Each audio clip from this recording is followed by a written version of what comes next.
Olá, tout meu nome é Clarisse.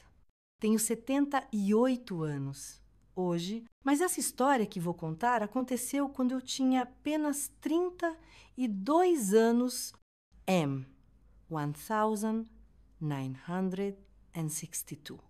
Antes de começar, se você puder deixar seu like no vídeo e se inscrever no canal, eu ficaria muito agradecida. E me conta nos comentários de onde você está assistindo. Adoro saber quem são as pessoas que escutam minhas histórias.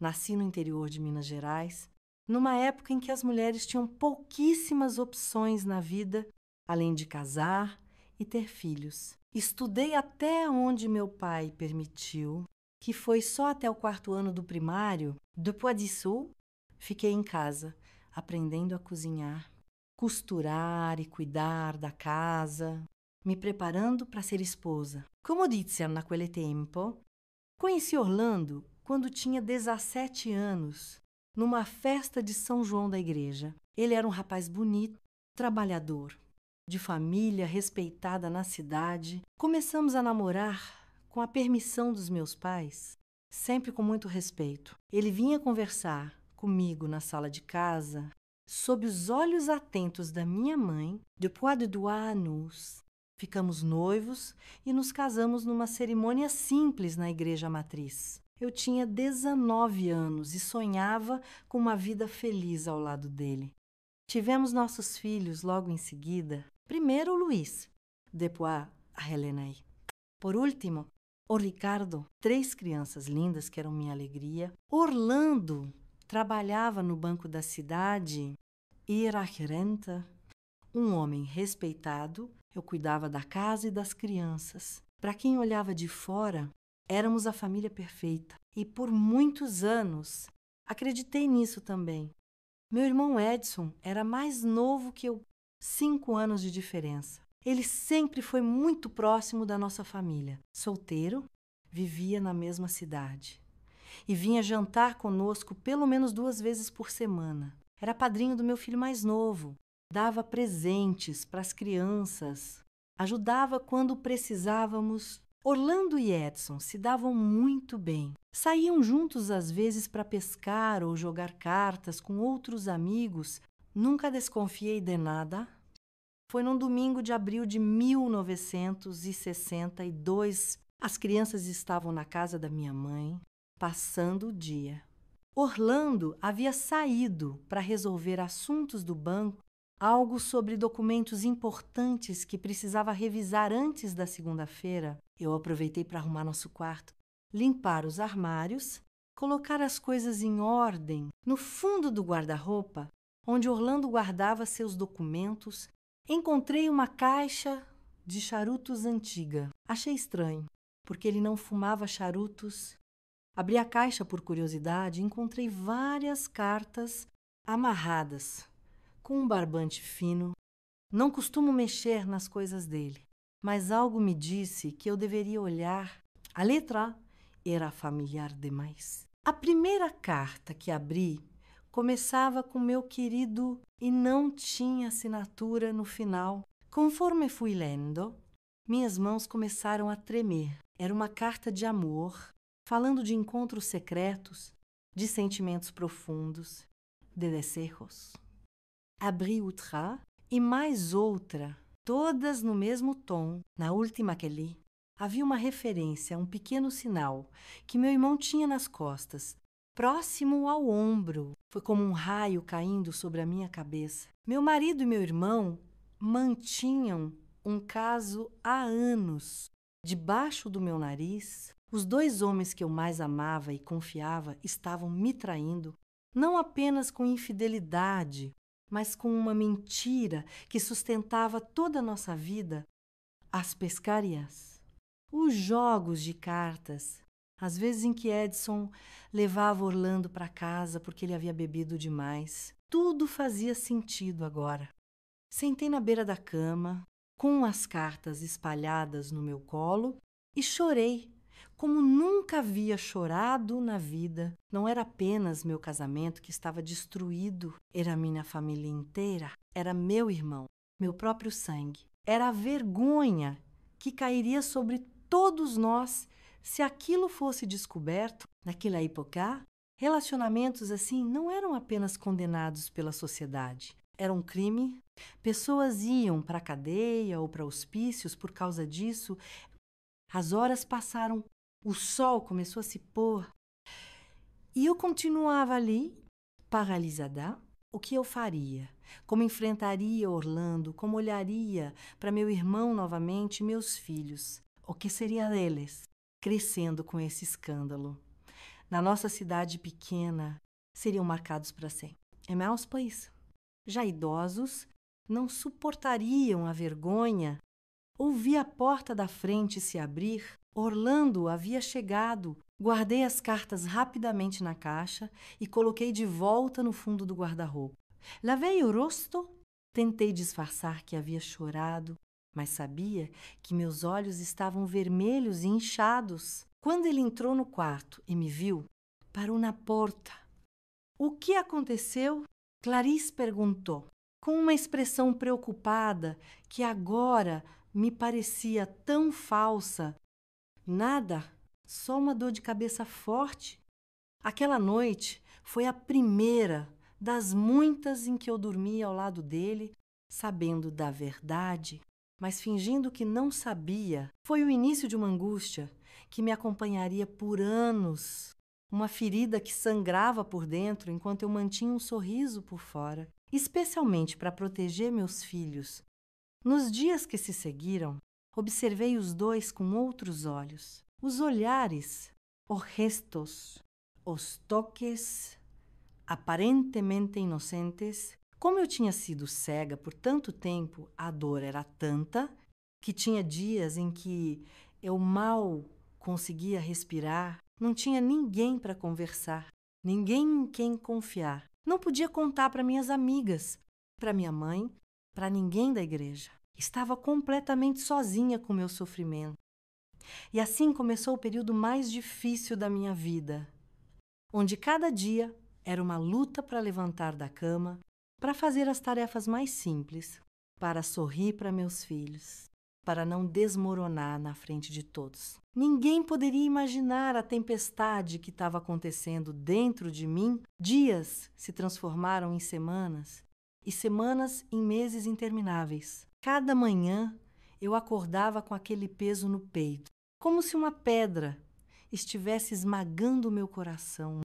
Preparava o café da manhã para as crianças, arrumava-as para a escola, beijava suas testas e sorria como se meu mundo não estivesse desmoronando. Acho que a gente, quando é mãe, desenvolve uma força que nem sabia que tinha. As noites eram as piores, deitada ao lado de Orlando, ouvindo sua respiração tranquila.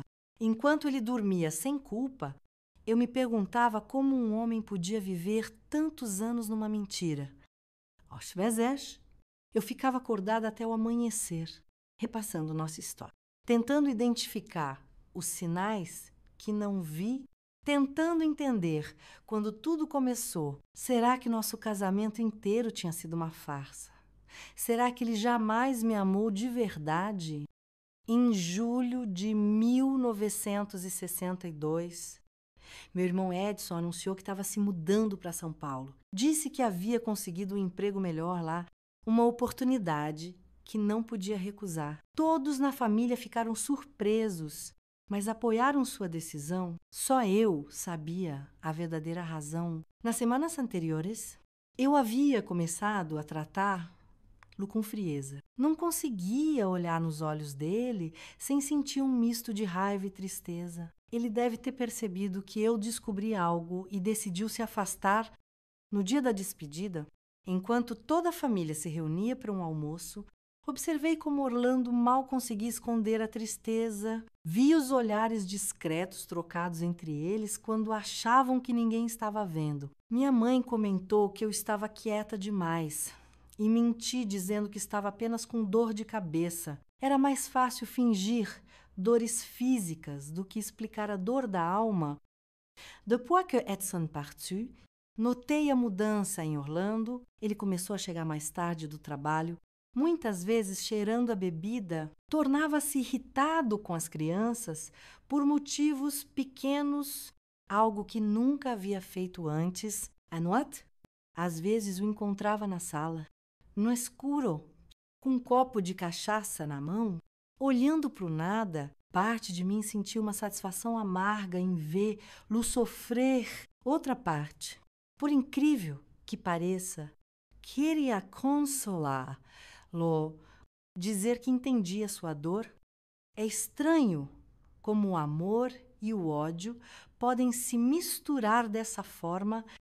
As crianças começaram a perceber que algo estava errado. Luís, o mais velho, então com 12 anos, me perguntou uma vez por que o pai estava sempre bravo. Se ele tinha feito algo errado. Helena, com 10 anos, começou a ter pesadelos. Eu pequeno, Ricardo. Som apenas 17. Ficava cada vez mais quieto, como se tentasse se fazer invisível para não incomodar. Isso me partiu o coração. Meus filhos estavam sofrendo e eu não sabia o que fazer. Em setembro daquele mesmo ano, recebi uma carta de Edson, abri com as mãos tremendo, sem saber o que esperar. Era uma carta breve, formal, perguntando como estavam todos, contando superficialmente sobre a vida dele em São Paulo. No final, haviam pedido cuide bem de todos, especialmente de Orlando. Ele precisa mais de você do que você imagina.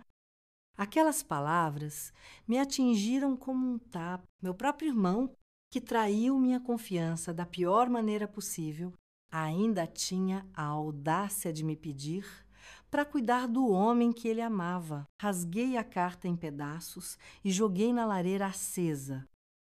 O outono de 1962 trouxe consigo uma epidemia de gripe na cidade. Helena foi a primeira a adoecer, com febre alta e tosse. Logo em seguida, Ricardo também caiu de cama. Passei noites em claro cuidando deles, colocando compressas frias em suas testas, dando os remédios que o médico receitou. Orlando, nesce aí, puzzo. Parecia um fantasma pela casa. Ia trabalhar, voltava, caminhar, pouco, bebia muito, mal interagia com as crianças, mesmo doentes. Numa dessas noites, enquanto velava o sono febril de Helena, me dei conta de uma verdade dolorosa. Eu estava completamente sozinha. O homem que prometeu estar ao meu lado, na saúde e na doença, havia se tornado um estranho em nossa própria casa. Minha família de origem estava a quilômetros de distância e eu nem mesmo podia contar a verdade para eles. As amigas que eu tinha eram mais conhecidas de igreja do que confidentes reais. Se algo acontecesse comigo, quem cuidaria dos meus filhos? Esse pensamento me despertou de um jeito que nada antes havia conseguido. Percebi que não podia continuar assim, consumida pela dor e pela raiva, apenas existindo e não vivendo. Meus filhos precisavam mais do que uma mãe fantasma, precisavam de alguém forte, que os guiasse, que lhes desse segurança num mundo que, para eles, começava a parecer instável. Foi então que comecei a planejar secretamente minha independência. Não sabia exatamente como seria, pois, naquela época, mulheres separadas eram vistas como fracassadas, como vergonha para a família. O divórcio nem sequer era legal no Brasil, mas algo dentro de mim havia despertado uma força que eu não sabia que possuía. Comecei guardando pequenas quantias do dinheiro que Orlando me dava para as despesas da casa. Não era muito, mas era um começo. Também voltei a costurar, algo que sempre fiz bem. Começou com pequenos reparos para vizinhas, depois vestidos simples para crianças. O dinheiro era pouco, mas era meu. Conquistado com minhas próprias mãos. Escondi as moedas dentro de um pote de farinha vazio, no fundo do armário da cozinha. Em novembro, recebi outra carta de Edson. dessa vez endereçada a toda a família, ele anunciava que havia conhecido uma moça em São Paulo e que estavam noivos, com planos de se casar no próximo ano. Minha mãe ficou radiante com a notícia.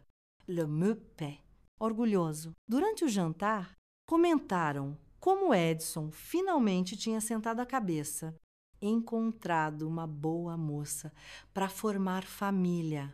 Olhei para Orlando durante essa conversa. Ele mal tocou na comida, os olhos fixos no prato. Quando nossos olhares se cruzaram por um breve momento, vi algo que nunca havia visto antes. Um pedido silencioso de perdão. Naquela noite, pela primeira vez em meses, chorei não de raiva ou tristeza, mas de pura exaustão emocional. Estava cansada de carregar aquele segredo, cansada de fingir, cansada de odiar. O Natal de 1962 foi um exercício de atuação para mim. Preparei a ceia tradicional, decorei a casa. Comprei presentes simples para as crianças, tentei criar memórias felizes para elas. Mesmo que por dentro eu estivesse despedaçada, meus pais vieram passar a data conosco e comentaram mais de uma vez como Orlando parecia abatido se estava doente. É só cansaço do trabalho. E respondia, protegendo um segredo que não era meu, mas que me consumia. Na virada do ano, enquanto todos brindavam e desejavam um feliz 1963, fiz uma promessa silenciosa a mim mesma. Aquele seria o ano em que eu tomaria as rédeas da minha vida novamente. Não sabia como, não sabia quando exatamente, mas sabia que as coisas não poderiam continuar como estavam. Janeiro trouxe chuvas fortes e uma onda de calor sufocante. As crianças estavam de férias escolares e a casa cheia delas, e seus amigos me mantinham ocupada. Era um alívio, na verdade, não ter tempo para pensar, para sentir. Lavava roupas, preparava lanches, limpava joelhos ralados, resolvia pequenas brigas infantes. À noite, caía na cama exausta, dormindo antes mesmo que Orlando chegasse em casa. Foi em uma dessas noites, quando o calor não deixava ninguém dormir direito, que acordei com um som de choro vindo da sala. Era um choro contido de alguém que tenta abafar o som. Levantei-me silenciosamente e fui verificar. Encontrei Orlando sentado no sofá, no escuro, com um retrato da nossa família, nas mãos, chorando como uma criança. Fiquei parada na porta, sem saber o que fazer. Uma parte de mim queria se virar e fingir que não havia visto nada. Outra parte, aquela que ainda se lembrava dos nossos anos felizes, do pai dedicado que ele foi um dia, queria ir até ele e colocar uma mão em seu ombro, antes que eu pudesse decidir. E ele me viu. Nossos olhos se encontraram na penumbra e houve um momento de reconhecimento mútuo, de dor compartilhada. Clarissa, ele disse, meu nome saindo como uma súplica. Oisai, respondi simplesmente. Oisai de tudo. Foi como se um dique tivesse se rompido. As palavras que eu havia guardado por meses finalmente encontraram caminho para fora. Contei a ele sobre as cartas, sobre como me senti traída, não apenas pela infidelidade, mas pela mentira que sustentava toda a nossa vida. Falei da dor de ver meu próprio irmão, sangue do meu sangue, da solidão que senti, do medo pelo futuro dos nossos filhos. Falei até minha voz ficar rouca, até não ter mais lágrimas para derramar. Orlando ouviu tudo em silêncio, a cabeça baixa, os ombros caídos. Quando finalmente falou, sua voz estava carregada de um cansaço que parecia vir da alma. Eu nunca quis te machucar, disse ele, mas também não sabia como ser quem realmente sou, não neste mundo, não nesta época. Aquela madrugada de janeiro de 1963 foi o momento em que tudo mudou para nós. Depois de meses carregando aquele segredo como uma pedra no peito, finalmente coloquei tudo para fora. E ali, sentados na penumbra da nossa sala, com o calor sufocante da noite, e o som dos grilos lá fora, Orlando e eu tivemos a conversa mais honesta de nossas vidas. Ele me contou como sempre se sentiu diferente desde menino, como tentou lutar contra esses sentimentos por anos, como acreditou genuinamente que se casasse e formasse uma família, poderia mudar quem era. Disse que me amava de verdade, à sua maneira, que admirava a mãe que eu era, que nunca fingiu o carinho que tinha por nossos filhos. E então me falou sobre Edson, como se aproximaram após nosso casamento, como aquela amizade se transformou em algo mais, algo que nem eles mesmos sabiam nomear direito. Edson decidiu se afastar porque não aguentava mais viver na mentira. E ele me explicou, e aquele noivado em São Paulo é só uma fachada.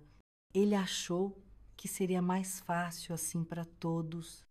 Senti uma dor aguda no peito ao ouvir aquilo. Meu irmão continuava vivendo numa mentira, só que agora envolvendo uma moça inocente. O ciclo de enganos parecia não ter fim. Ficamos conversando até o amanhecer. Não eram apenas palavras sendo trocadas, era como se estivéssemos finalmente nos vendo de verdade, depois de anos olhando apenas para versões distorcidas um do outro. Quando os primeiros raios de sol começaram a entrar pela janela, eu já havia tomado minha decisão. Não podemos continuar assim. Disse a ele, não por mim, não por você, mas pelas crianças. Elas merecem paz, que não vivam numa mentira. Mesmo que o mundo lá fora não esteja pronto para entender. Orlando me olhou com uma mistura de medo e alívio. O que você está sugerindo? Clarice, vamos nos separar? Respondi, com uma firmeza que nem eu sabia que tinha, não da forma tradicional, com brigas e acusações. Vamos encontrar um jeito de fazer isso com dignidade. A expressão dele se transformou em puro pânico. Se nos separarmos, todos vão querer saber o motivo. Eu se descobrir, você sabe o que pode acontecer comigo. E com Edson, ele estava certo. Naquela época, homens que amavam outros homens eram tratados como criminosos ou doentes, podiam ser presos, internados em hospícios, submetidos a tratamentos brutais. A sociedade não tinha qualquer compaixão com eles. Não vou expor vocês. Garantei, vamos encontrar uma explicação que não machuque ninguém. Talvez possamos dizer que decidimos viver como amigos, que o amor acabou, mas o respeito continua por causa das crianças. Era uma ideia quase impensável para aquela época. Casais não se separavam amigavelmente e mulheres não tomavam a iniciativa de terminar casamentos. Seria um escândalo de qualquer forma, mas pelo menos não destruiria vidas completamente. Nas semanas seguintes, planejamos cuidadosamente cada passo. Orlando consultou discretamente um advogado em outra cidade para entender nossas opções legais. O divórcio não existia no Brasil naquela época, mas era possível obter uma separação de corpos e bens, o que chamavam de desquite. Seria eu quem sairia de casa com as crianças para evitar maiores falatórios. Orlando se comprometeu a nos dar suporte financeiro e a manter presença regular na vida dos filhos. Em fevereiro, comecei a procurar uma casa para alugar. Algo simples, mais confortável para mim. E as crianças, encontrei uma pequena casa de 2 quartos, não muito longe da escola deles, com um quintal onde poderiam brincar. O aluguel era razoável, dentro do que Orlando poderia pagar mensalmente para os vizinhos e conhecidos. Comecei a comentar que estava procurando um lugar mais perto da escola das crianças. para facilitar a rotina, plantava as sementes da nossa história de cobertura. O mais difícil foi conversar com meus pais. Numa tarde de domingo, depois do almoço, em família, pedi para falar com eles. A sós, Orlando ficou com as crianças na sala, enquanto eu levava meus pais para o quintal dos fundos, ali, sentados sob a sombra da jabuticabeira. Contei que Orlando e eu havíamos decidido nos separar. Minha mãe começou a chorar imediatamente. Meu pai ficou em silêncio por um longo tempo, o rosto vermelho de raiva, contida. O que ele fez com você? Perguntou finalmente a votre mulher. Ele te bateu? Tem outra mulher? Não, pai? Responde com firmeza. Nada disso. Simplesmente percebemos que nosso casamento acabou. Ainda nos respeitamos, ainda vamos criar nossos filhos juntos. Mas não podemos mais viver como marido e mulher. Eles não aceitaram facilmente. Na mentalidade deles, casamento era para sempre. Independente das circunstâncias, minha mãe implorou que reconsiderássemos, que pensássemos nos filhos, na vergonha que cairia sobre todos nós. Meu pai ameaçou conversar com Orlando, colocar no lugar dele, precisar ser firme, dizer que a decisão estava tomada, que não era um impulso, mas algo que vínhamos discutindo há meses. E para onde você vai? Minha mãe perguntou entre soluços. Já encontrei uma casa, vou me mudar com as crianças no próximo mês. Meu père, se levant tout abruptement, você pode voltar para casa, sempre terá lugar com a gente. Agradeci, mas expliquei que precisava da minha independência, que tinha que mostrar aos meus filhos que eu podia cuidar deles e ser forte por eles. No fundo, também sabia que voltar para a casa dos meus pais seria regredir, seria permitir que tomassem decisões por mim novamente, como quando eu era jovem. Março chegou com chuvas ainda mais fortes. A mudança foi feita num sábado, quando a maioria dos vizinhos estava dentro de casa por causa do tempo. Carregamos nossas coisas discretamente. Semolarde, as crianças estavam confusas, e especialmente os mais novos. Luiz, o mais velho, parecia entender mais do que demonstrava, ajudou com as caixas, organizou os irmãos, tentou me apoiar à sua maneira infantil. A primeira noite na casa nova foi estranha. Os sons eram diferentes. As sombras nas paredes, desconhecidas. As crianças demoraram para dormir, inquietas em suas camas novas. Quando finalmente o silêncio tomou conta da casa, sentei-me na pequena varanda da frente e, pela primeira vez em muito tempo, respirei profundamente. Não era alívio. O que eu sentia, nem alegria, era algo mais sutil. A sensação de ter tomado o controle da minha própria vida, mesmo que o caminho à frente fosse incerto. Os primeiros meses foram os mais difíceis. Os cochichos nas ruas, quando eu passava, os olhares de pena ou condenação, as perguntas indiscretas disfarçadas de preocupação. Como você vai se sustentar sozinha? Os pobres meninos, como devem estar sofrendo? Tem certeza que não dá para reconsiderar.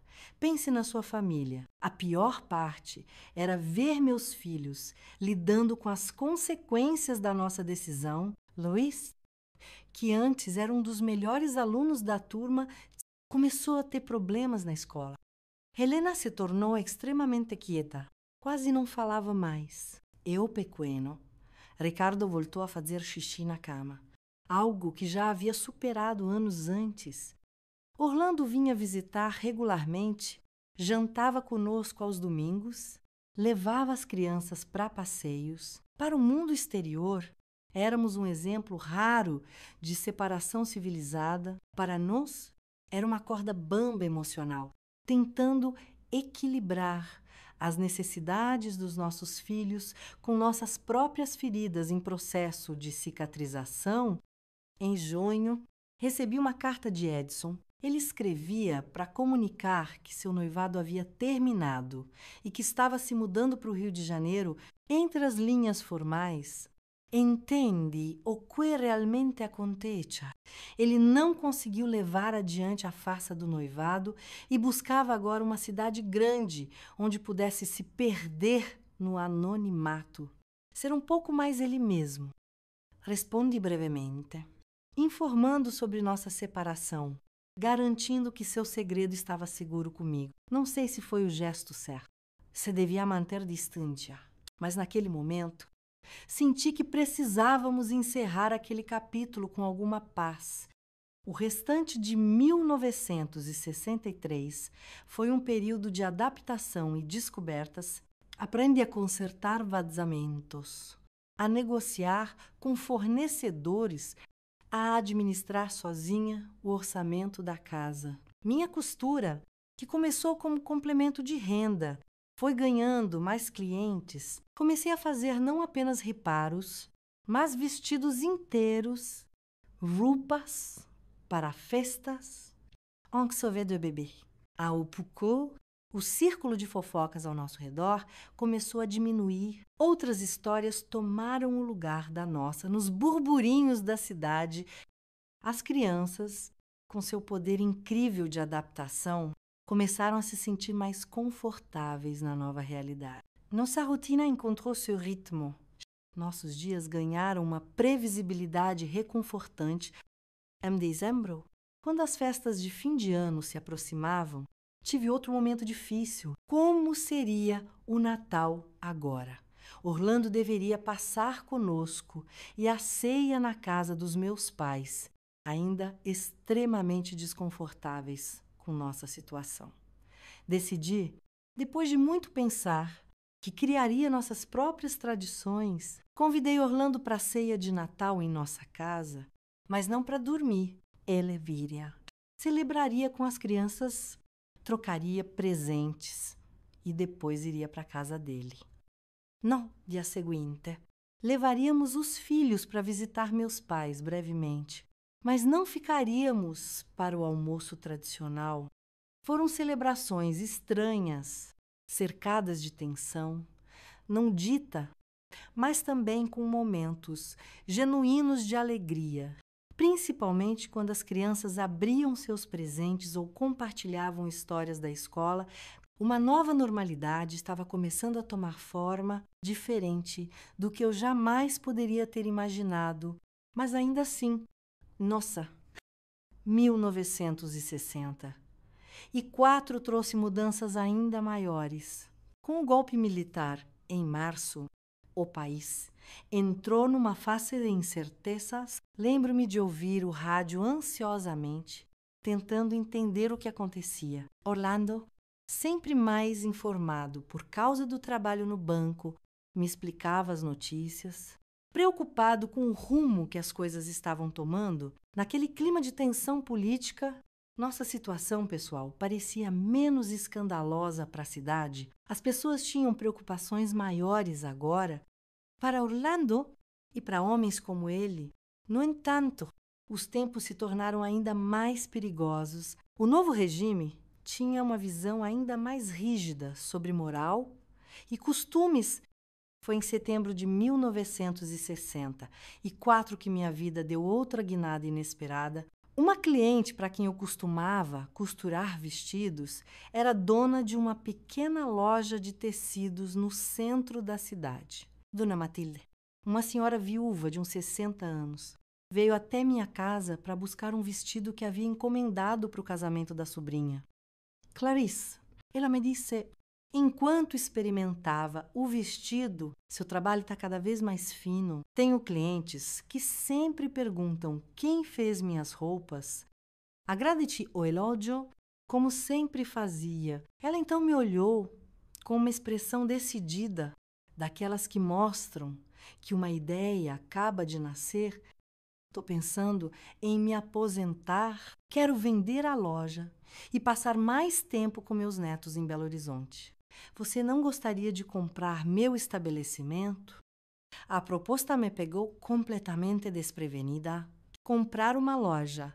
Eu, uma mulher desquitada, mãe de 3 filhos, sem experiência em comércio, parecia louco. Dona Matilde, agradeço a confiança, mas não tenho dinheiro para isso. Podemos negociar. Ela insistiu. Você me paga uma parte agora e o restante aos poucos, com o lucro da própria loja. Seria uma pena deixar o negócio nas mãos de alguém que não entende de tecidos como você. Prometi pensar no assunto, sem realmente acreditar que seria possível. Naquela noite, depois que as crianças dormiram, fiquei fazendo contas à luz da lamparina. O dinheiro que eu havia economizado com a costura, somado a uma pequena herança que minha avó materna havia me deixado, talvez fosse suficiente para o pagamento inicial, mas e depois? E se o negócio não prosperasse? Como sustentaria meus filhos? 2 dias depois, Orlando veio visitar as crianças. Depois que elas foram dormir, compartilhei a proposta com ele, esperando que me dissuadisse da ideia, para minha surpresa, e ele me encorajou. Você sempre teve talento para costura e olho para tecidos, disse ele, e, como gerente do banco, posso te dizer que o negócio da Dona Matilde é sólido. Ela sempre foi muito organizada com as finanças. Mas, Orlando, e se eu fracassar? E se não conseguir administrar uma loja e ainda cuidar da casa e das crianças? Ele me olhou nos olhos com uma expressão que eu não via há muito tempo, uma mistura de admiração e carinho. Clarissa, você enfrentou o que muitas mulheres jamais teriam coragem de enfrentar, reconstruiu sua vida, manteve nossa família unida. Mesmo separados, administrar uma loja será apenas mais um desafio que você vai superar. Aquelas palavras vindas dele significaram mais do que eu poderia expressar. Nossa relação havia se transformado em algo que não tinha nome naquela época. Não éramos mais marido e mulher no sentido tradicional, mas também não éramos apenas amigos. Éramos parceiros de uma jornada difícil, unidos pelo amor aos nossos filhos e por um segredo que carregávamos juntos. Uma semana depois, procurei Dona Matilde e aceitei sua proposta. Assinamos um contrato simples, no qual eu me comprometi a pagar uma entrada e o restante em parcelas mensais durante 3 anos. No dia 15 de outubro de 1964, recebi as chaves da Casa dos Tecidos, agora sob minha propriedade. Lembro-me de ficar parada na porta da loja, naquela primeira manhã, as chaves na mão, sentindo uma mistura de orgulho e terror. O que meus pais diriam? O que a cidade comentaria? Uma mulher desquitada, agora comerciante. Luiz, meu filho mais velho, então, com 14 anos, estava ao meu lado. Ele percebeu minha hesitação e disse algo que nunca esquecerei. Vamos entrar. Mãe, esta loja agora é nossa. Nossa. Aquela palavra simples me fez entender que eu não estava sozinha naquela empreitada. Meus filhos estavam comigo, crescendo, se tornando meus aliados na vida. Os primeiros meses como comerciante foram um aprendizado constante. Dona Matilde ficou na cidade por algumas semanas para me ensinar sobre fornecedores, controle do estoque, negociação de preços, atendimento ao cliente. Percebi que muitas das habilidades que desenvolvi administrando uma casa podiam ser aplicadas ao negócio, organização, economia, planejamento. Helena e Ricardo vinham para a loja depois da escola, faziam lição de casa num cantinho que preparei especialmente para eles. Luiz, já adolescente, começou a me ajudar nos fins de semana, demonstrando um talento natural para lidar com números e organização. A loja tornou-se uma extensão da nossa casa, um espaço onde crescíamos juntos, não apenas como família, mas como pequenos empreendedores. Para minha surpresa, o negócio prosperou, a cidade estava crescendo e .com. Isso, a demanda por tecidos bons e aviamentos de qualidade, além de vender, comecei a oferecer pequenos cursos de costura nos fundos da loja. Mulheres de todas as idades vinham aprender, desde mocinhas preparando enxoval de casamento até senhoras querendo fazer roupas para os netos. M1965, com o negócio já estabelecido, tive coragem de implementar outra ideia. Um pequeno ateliê anexo à loja, onde eu e 2 costureiras que contratei fazíamos roupas sob medida, vestidos para formaturas, festas, casamentos. O boca a boca fez nosso ateliê se tornar conhecido não apenas na nossa cidade, mas também nas vizinhas. Foi nessa época que recebi notícias de Edson novamente, uma carta curta do Rio de Janeiro, contando que estava trabalhando como contador numa empresa de importação, que tinha um apartamento pequeno, mas confortável em Copacabana. Entre as linhas formais, entendi que ele havia encontrado um lugar onde podia viver mais livremente, longe dos olhares vigilantes de uma cidade pequena. Convidou as crianças para visitá-lo nas férias escolares, o que me pareceu um gesto genuíno de querer manter os laços familiares. Depois de consultar Orlando, decidimos permitir que Luiz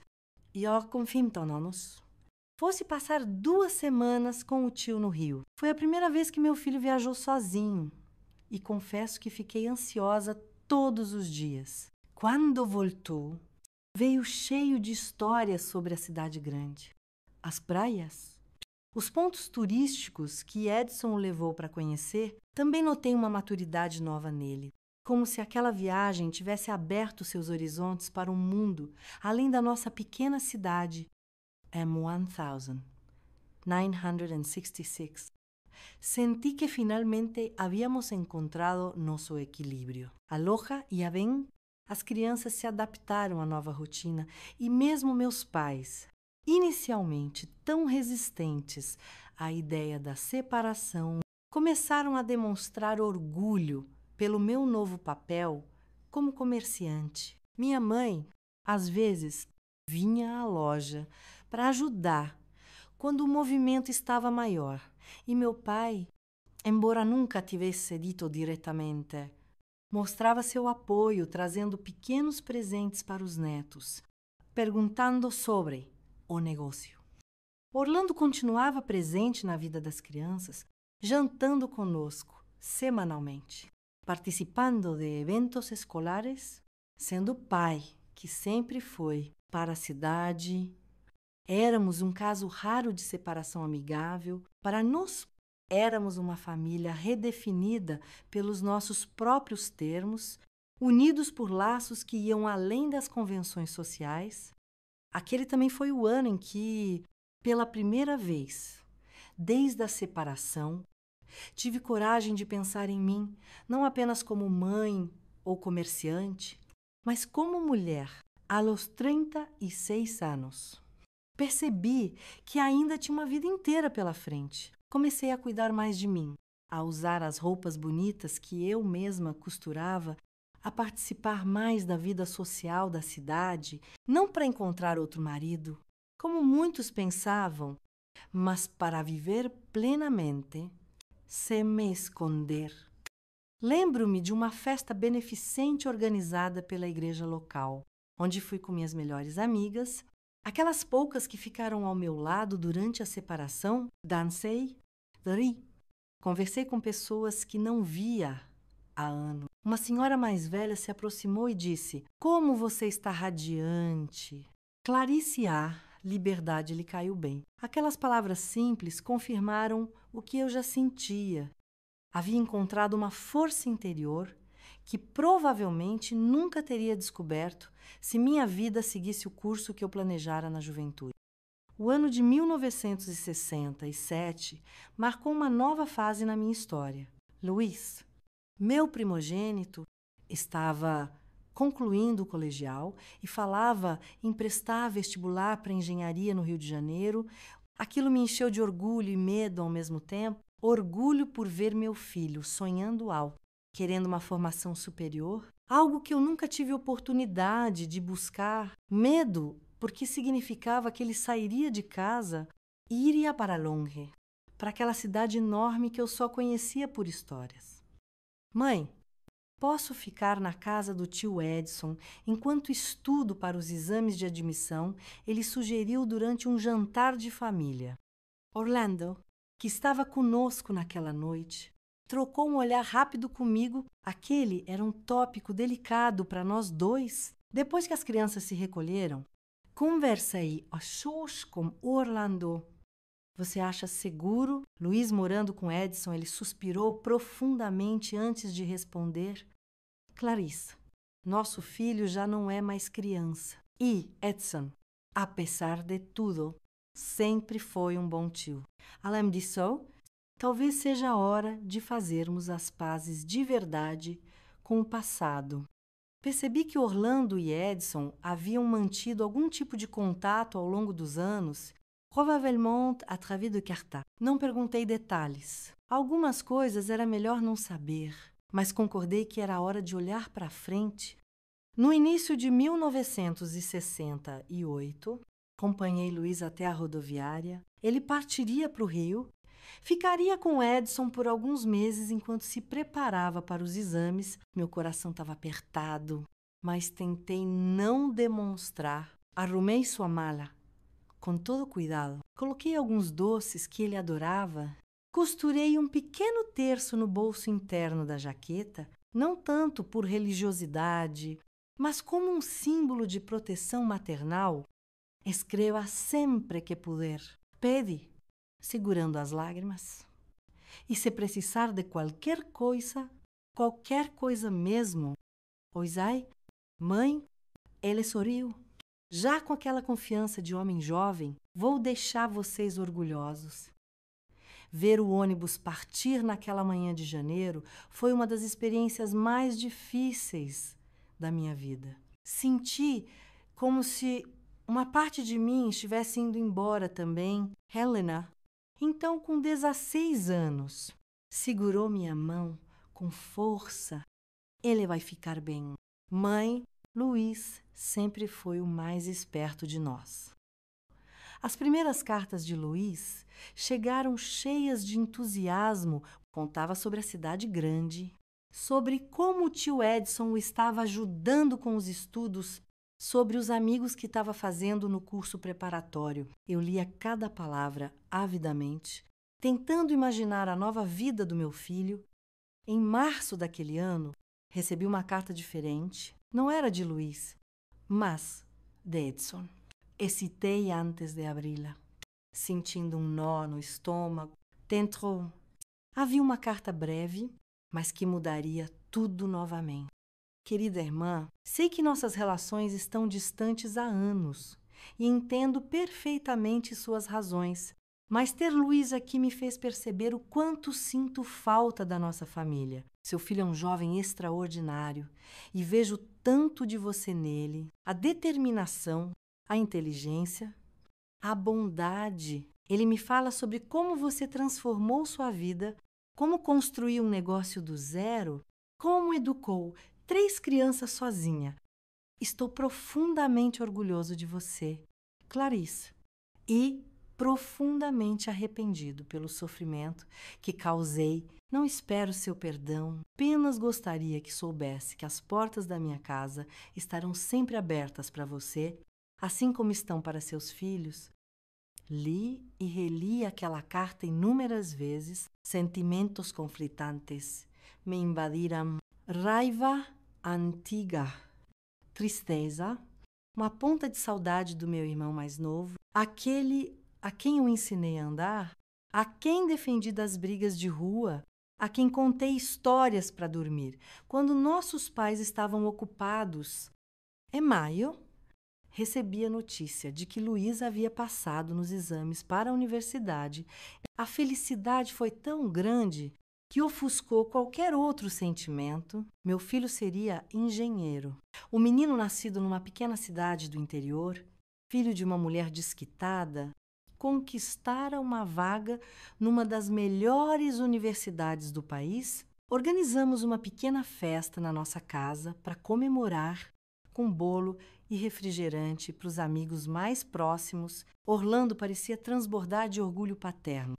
Quando acabaram as comemorações e estávamos arrumando a casa, Orlando me perguntou: "Você vai ao Rio para a matrícula dele?"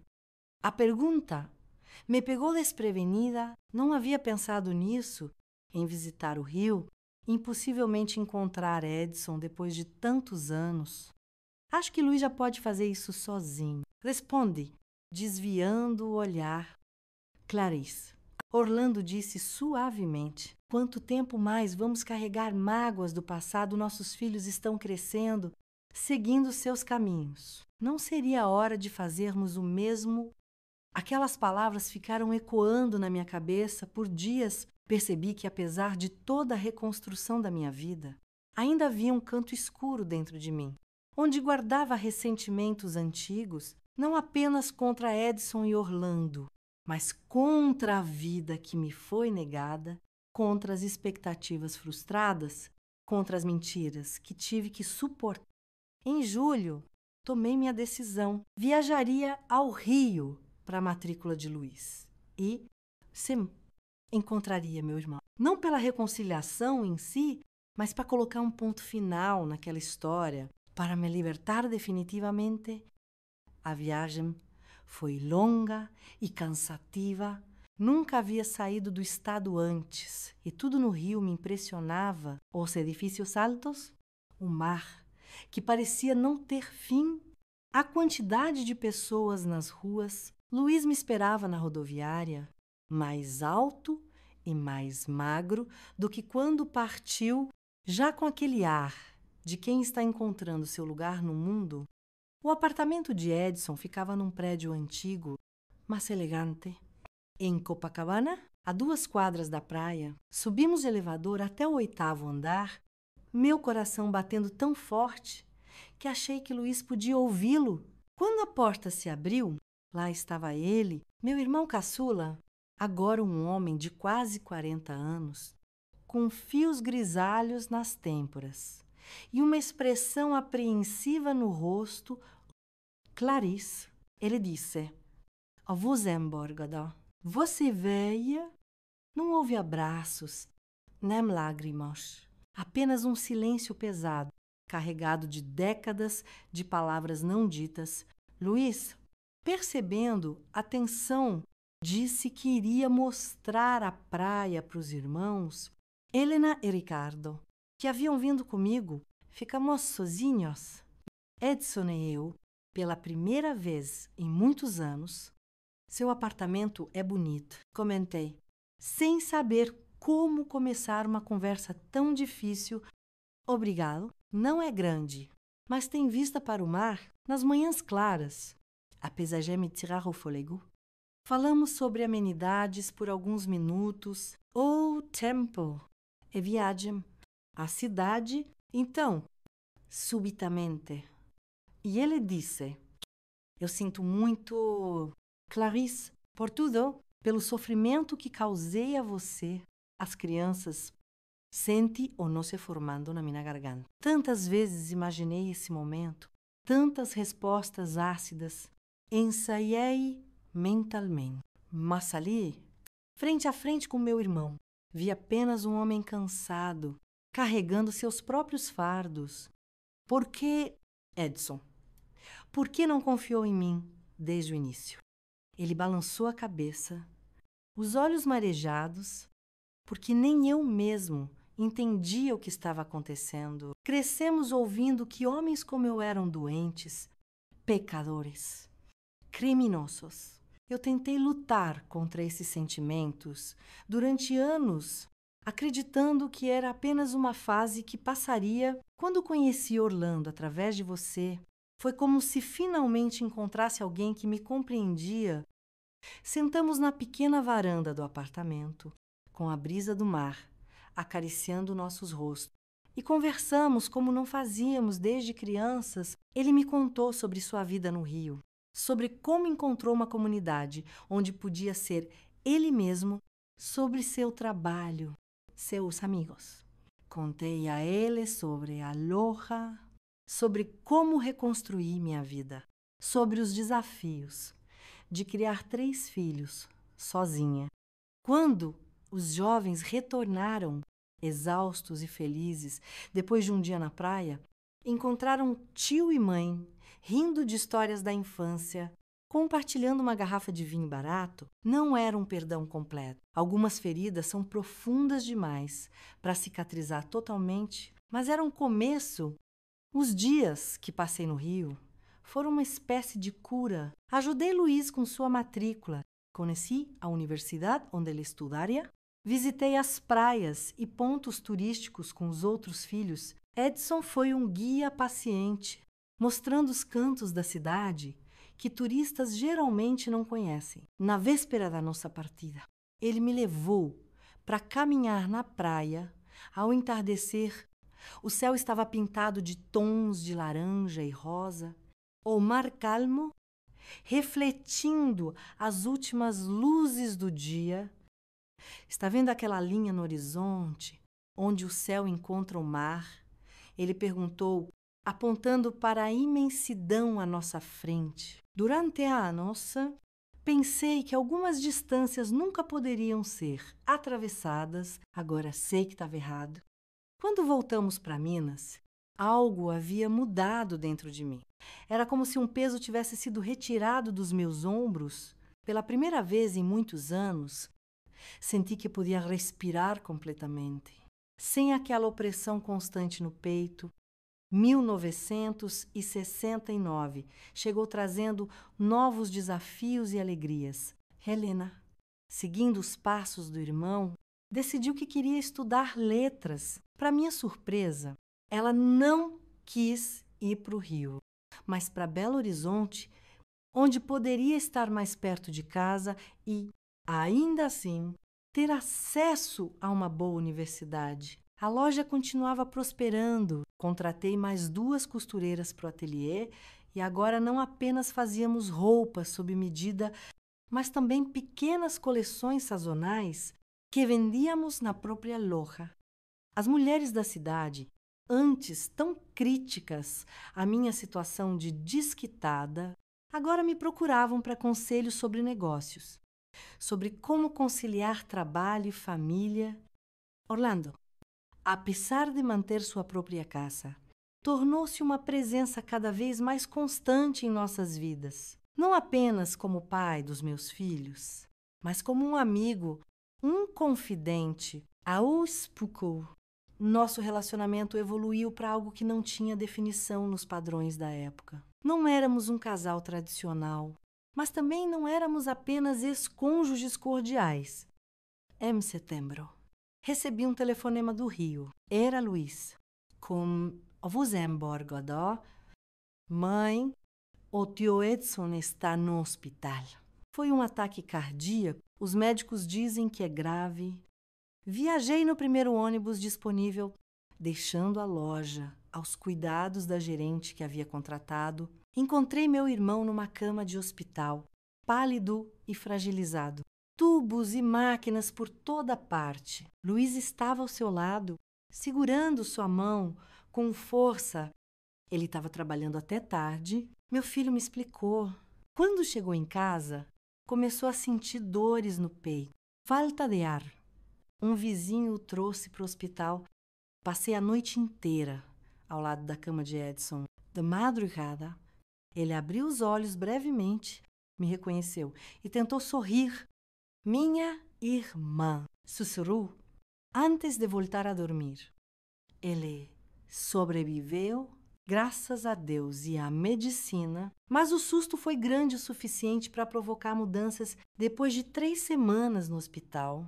Os médicos disseram que ele precisaria de cuidados contínuos, de uma alimentação especial, de alguém que garantisse que ele tomasse os remédios corretamente, venha para casa, disse a ele, sem pensar duas vezes: tenho espaço, posso cuidar de você até que esteja totalmente recuperado. Foi assim que, no início de 1970, Edson voltou para nossa cidade natal, agora como meu hóspede.